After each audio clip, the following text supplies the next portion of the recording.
Welcome to This Explainer. Today we're unpacking a seriously ambitious and honestly fascinating document.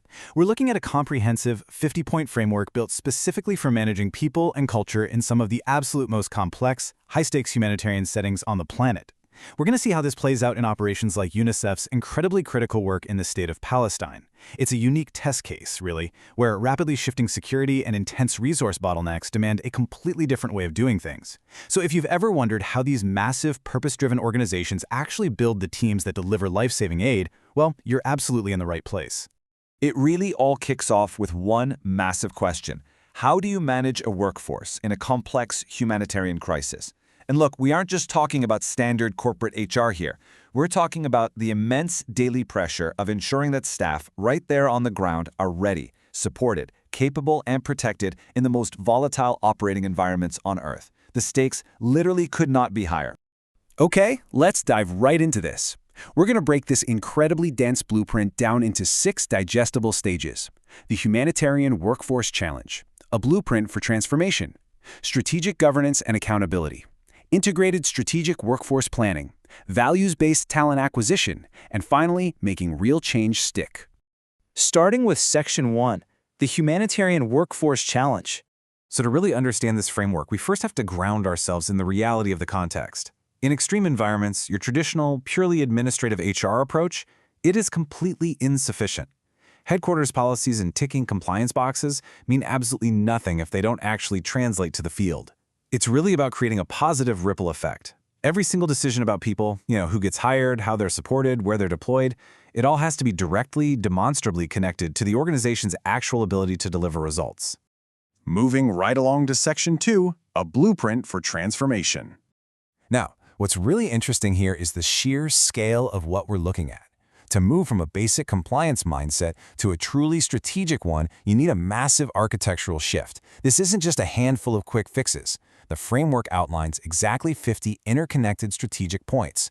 It's built like a giant puzzle, an integrated portfolio of priorities that reinforce each other rather than just a random menu of disconnected HR projects. But as you can imagine, a 50-point plan would just collapse without a solid foundation. And that foundation is built entirely on 4 core institutional values: care, respect, integrity, and trust. The source document makes it explicitly clear that these cannot just be corporate buzzwords. They have to be the thematic lens for every single management decision. Take the value of care, for example.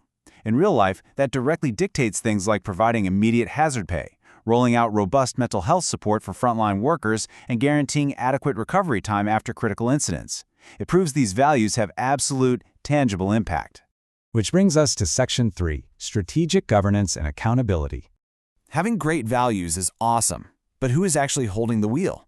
The absolutely crucial point here is that you can't just dump the responsibility for organizational culture onto the HR department. True strategic governance means creating a coherent architecture where people decisions are a shared cross-functional responsibility. Everyone's involved.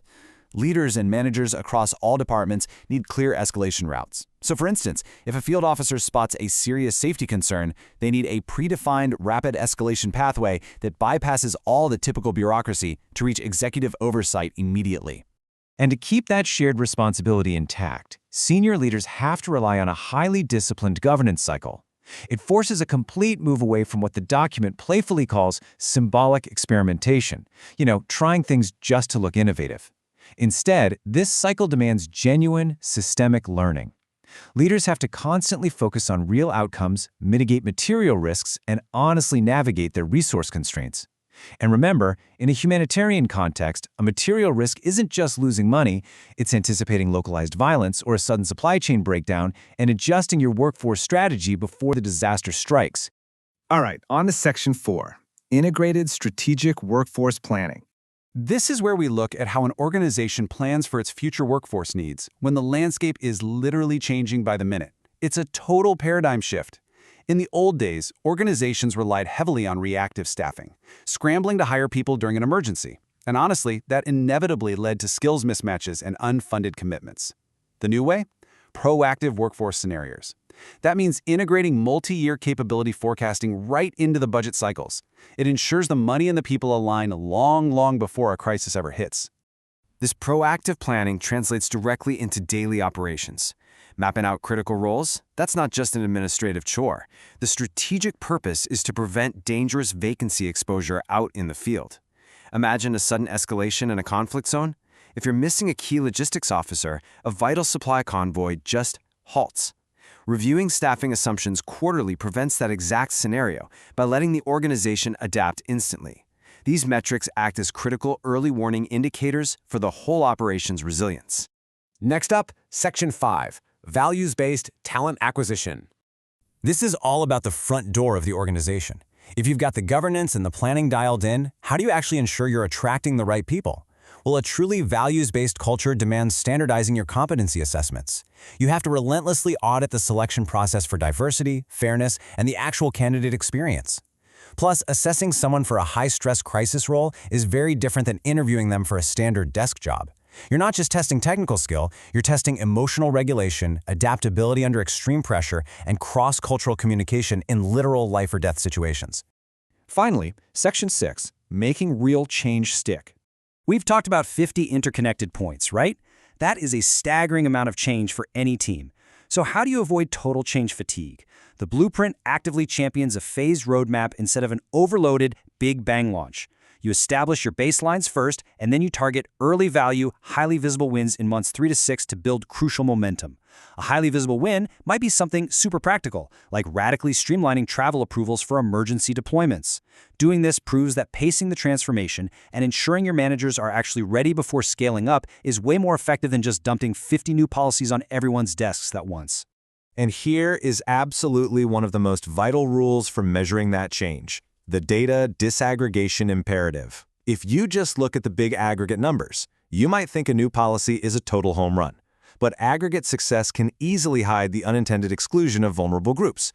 For instance, your overall data might show incredible staff retention, but completely hide the fact that female field staff in remote locations are resigning at record rates because of poor accommodations. You literally have to slice the data by gender, disability, location, contract type, and grade to make absolutely sure fairness is reaching every single corner of your workforce. At the end of the day, every single HR policy change, every governance meeting, and every single workforce planning spreadsheet matters for one specific reason: its direct impact on the ability to deliver life-saving results for children and communities on the ground. Bringing it all back to where we started. For an operation like UNICEF in the state of Palestine, getting the workforce strategy right is exactly what allows the life-saving aid to flow when it is needed the absolute most. Which leaves us with this final, incredibly provocative thought. I want you to consider your own teams and organizations for a second.